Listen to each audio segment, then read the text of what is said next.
গোপালগঞ্জের বেদগ্রাম এলাকায় answer battalion অফিসে ককটেল বিস্ফোরণের ঘটনা ঘটেছে। গত রাত 10টার দিকে এই ঘটনা ঘটে। আনসার অফিসের ডাইনিং বিল্ডিং ও মডেল বিল্ডিং এর মাঝের ফাঁকা জায়গায় ককটেল নিক্ষেপ করে পালিয়ে যায় দুর্বৃত্তরা। এই ঘটনায় কেউ হতাহত হয়নি। বিষয়টি খতিয়ে দেখা হচ্ছে বলে জানিয়েছে কর্তৃপক্ষ।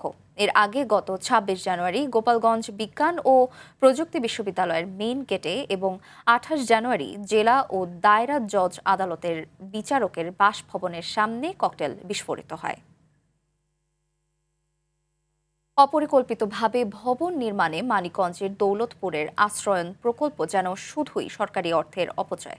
ঘরহীন মানুষের জন্য নির্মিত হলেও বর্তমানে বেশিরভাগ ঘরে পড়ে আছে ফাঁকা। সুপেয় পানি আর বিদ্যুতের সংকটে যারা আছেন তাদেরও দিন কাটছে দুর্ভোগে। আবার অভিযোগ আছে প্রকল্পের ঘর বরাদ্দের ক্ষেত্রেও করা হয়েছে অনিয়ম ও স্বজনপ্রীতি। মানিকগঞ্জের দৌলতপুর থেকে পাঠানো তথ্যচিত্রে আরও জানাচ্ছেন সুলাইমান কবির। সারি সারি লাল টিনের ছাউনির আধা পাকা এসব ঘর হওয়ার কথা ছিল গৃহহীন মানুষের আশ্রয়স্থল। তবে বাস্তবে মানিকগঞ্জের দৌলতপুরের জিয়নপুর ইউনিয়নে নির্মিত আশ্রয়ন প্রকল্পের ৭৫টি পাকা ঘরের মধ্যে ৬০টি পড়ে আছে ফাঁকা। প্রথম দিকে অধিকাংশ ঘরেই বসবাস শুরু করেন গৃহহীন পরিবারের সদস্যরা। তবে ক্রমেই বের হতে থাকে কতটা অপরিকল্পিতভাবে নির্মিত হয়েছে এসব ঘর। বিদ্যুৎহীন এ প্রকল্পে সুপেয় পানির অভাব সহ রয়েছে নানান সংকট। ফলে প্রকল্পটি এখন টেকসই উন্নয়নের পরিবর্তে ব্যর্থ পরিকল্পনার উদাহরণে পরিণত হয়েছে। বালি তো পরেই বালি পরে তেমন সিমেন্ট তেমন জানাই কিছু কারেন্ট নাই বাচ্চা টাচ্চা লেখাপড়ার সমস্যা। আমার শ্বশুর বাড়ি নদীতে ভেঙে গেছে। অভিযোগ আছে প্রকৃত ভূমিহীনদের বদলে রাজনৈতিক প্রভাব খাটিয়ে স্থানীয় আওয়ামী লীগের নেতারা এসব ঘর বরাদ্দ নিয়ে করেছেন বিক্রি। এতে সরকারি ঘর পাওয়া থেকে বঞ্চিত হয়েছেন প্রকৃত গৃহহীনরা। লোক দেখা যায় তাদের ঘর বাড়ি নেই, তারা মানুষের জায়গায় রয়েছে, তারা কিন্তু ঘর পাইল না। ৮০,০০০ টাকা চাইছিল, তার মধ্যে ৪০,০০০ টাকা দিচ্ছিলেন।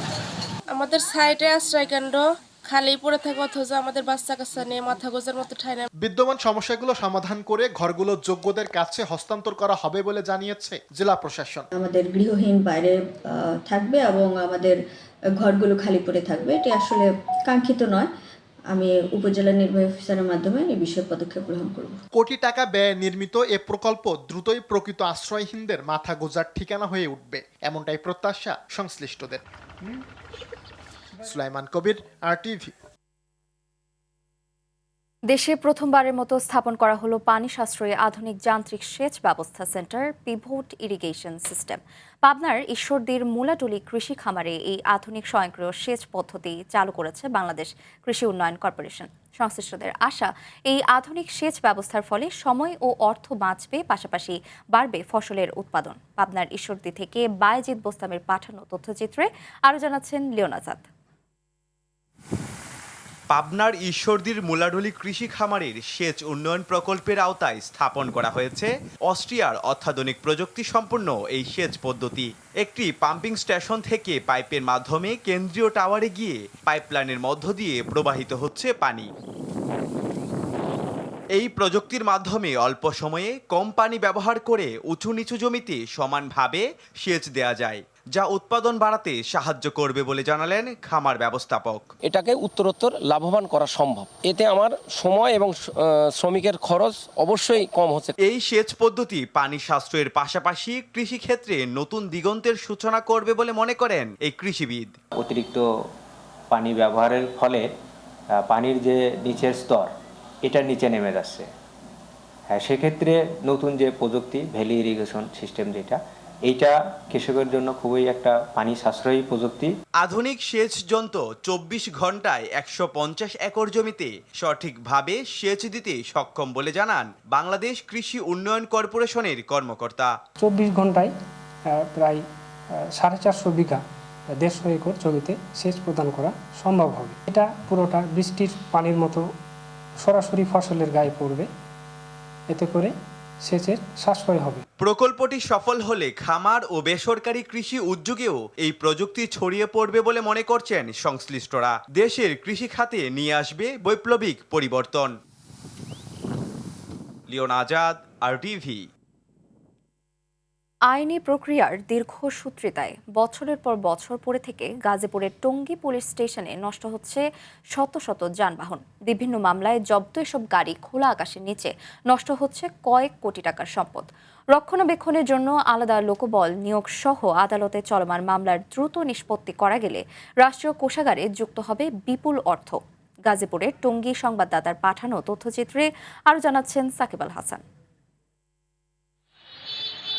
কোনো গাড়ি ব্যবহৃত হয়েছিল অপরাধ সংগঠনে, আবার কোনোটির বৈধ কাগজপত্র না থাকায় জব্দ করা হয়েছিল অনেক আগে। আদালত চত্বরে সংকুলান না হওয়ায় এসব গাড়ি রাখা হচ্ছে সংশ্লিষ্ট থানার উন্মুক্ত স্থানে।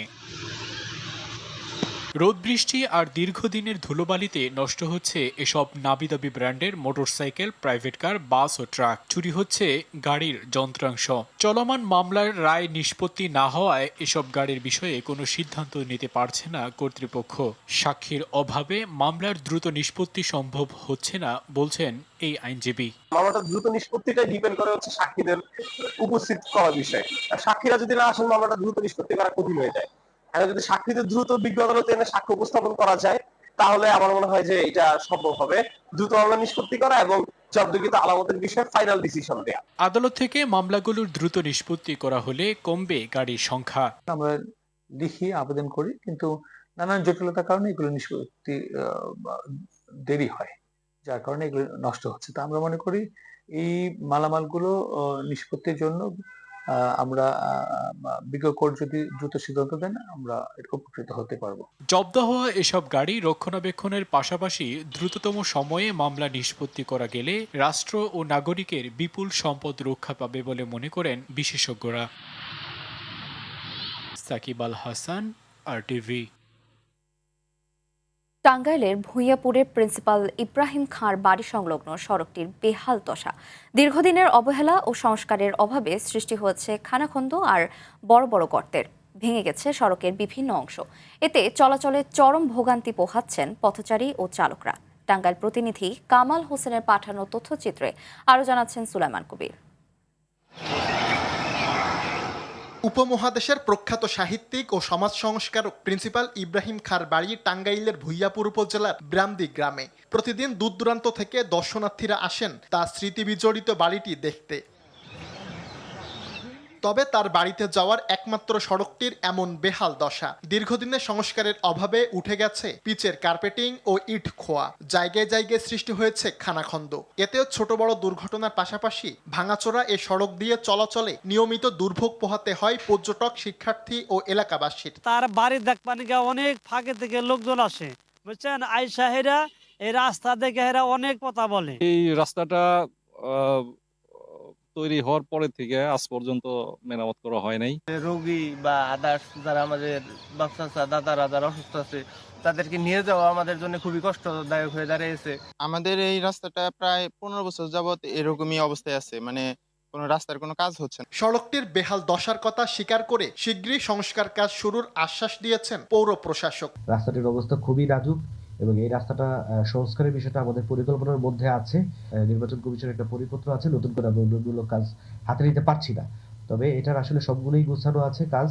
আমরা হয়তো নির্বাচনের পরপরই এই রাস্তাটা আসলে মেরামতের কাজ হাতে নেব ইনশাআল্লাহ। দ্রুতই সড়কটি সংস্কারের মাধ্যমে জনভোগান্তি দূর হবে, এমনটাই প্রত্যাশা ভুক্তভোগীদের। সুলাইমান কবির, RTV। তেলজাতীয় লাভজনক দানাদার ফসল সরিষা। রংপুরের পীরগঞ্জ উপজেলায় স্বল্প খরচে অল্প সময়ে লাভ বেশি হওয়ায় সরিষার দিকে ঝুঁকছেন কৃষকেরা। এদিকে চলতি শীত মৌসুমে চাঁপাইনবাবগঞ্জের 5টি উপজেলায় বিস্তীর্ণ মাঠ জুড়ে সরিষা ফুলের হলুদ সমারোহ। একই সঙ্গে সরিষা ক্ষেতকে কেন্দ্র করে মধু চাষ বাড়ায় কৃষক ও মৌচাষীরা হচ্ছেন স্বাবলম্বী। জেলা প্রতিনিধিদের পাঠানো তথ্য ও চিত্রে বিস্তারিত জানাচ্ছেন লামিয়া তানজিন মাহমুদ। চাঁপাইনবাবগঞ্জের চরাঞ্চল, বরেন্দ্র অঞ্চল, বিলাঞ্চল ও নদীর তীরবর্তী এলাকা জুড়ে আবাদ হয়েছে সরিষার। আমন ধান কাটার পর পতিত জমি এসেছে সরিষা চাষের আওতায়। কম খরচে স্বল্প সময় এবং তুলনামূলক বেশি লাভ হওয়ায় দিন দিন সরিষা চাষের আগ্রহ বাড়ছে কৃষকদের মধ্যে। বর্তমানে অনেক বেকার যুবক ও কর্মসংস্থানের ব্যবস্থা হচ্ছে। চাঁপাই, রাজশাহী, রংপুর, ভোলার বিভিন্ন জায়গা থেকে দর্শনার্থীরা আসছে। একই ফসল থেকে সরিষা ও মধু দুই ধরনের উৎপাদনের কারণে আয় বেড়েছে, কমছে গ্রামীণ বেকারত্ব, বলছে কৃষি বিভাগ। আমাদের পরামর্শ চলমান রয়েছে, আর এইরকম আবহাওয়া যদি বর্তমান বজায় থাকে তাহলে আশা করা যায় যে আমরা আমাদের কাঙ্ক্ষিত ফল পাবো। এদিকে আবহাওয়া অনুকূলে থাকায় গত কয়েক বছরের তুলনায় চলতি মৌসুমে রংপুরে পীরগঞ্জ উপজেলার কয়েকটি গ্রামে সরিষার আবাদ বেড়েছে উল্লেখযোগ্যভাবে। সরিষার যে পাতাটা আছে ওটা পড়ে গিয়ে জমির উর্বরতা বৃদ্ধি করতেছে, সবুজ সার তৈরি হচ্ছে। এবার ফলন তো বেশি ভালো হয়েছে আবহাওয়ার কারণে। উপজেলা কৃষি বিভাগ বলছে এই সরিষাটা আবাদ করে খুব সহজেই 2 ফসলি জমিকে কিন্তু 3 ফসলি জমিতেও রূপান্তর করতে পারতেছে, যা আমাদের দেশের জন্য আমাদের এই তেলের চাহিদা পূরণে খুব গুরুত্বপূর্ণ ভূমিকা পালন করে। সরিষা আর ফুল থেকে আহরণ করা মধু, এ দুই থেকে শুধু দেশের টাকা নয় বরং দেশের বাইরের বাজার থেকেও সম্মানজনক লাভের স্বপ্ন দেখছেন সংশ্লিষ্টরা। লামিয়া তানজিন মাহমুদ, RTV। গাজীপুরে মাদক মুক্ত সমাজ করার প্রত্যয়ে এবং তরুণ প্রজন্মকে মাঠমুখী করতে জমকালো আয়োজনে অনুষ্ঠিত হলো ক্রিকেট টুর্নামেন্ট। গতকাল দিনব্যাপী এই প্রতিযোগিতার আয়োজন করে স্থানীয় সামাজিক সংগঠন বরাব উদীয়মান তরুণ সংঘ। মাদকের বিরুদ্ধে সচেতনতা বৃদ্ধি ছিল ব্যাটে বলের লড়াইয়ের মূল লক্ষ্য। আয়োজকরা জানান, বর্তমান সময়ের তরুণ সমাজকে মাদকের নীল দংশন থেকে দূরে রাখতে খেলাধুলার কোনো বিকল্প নেই।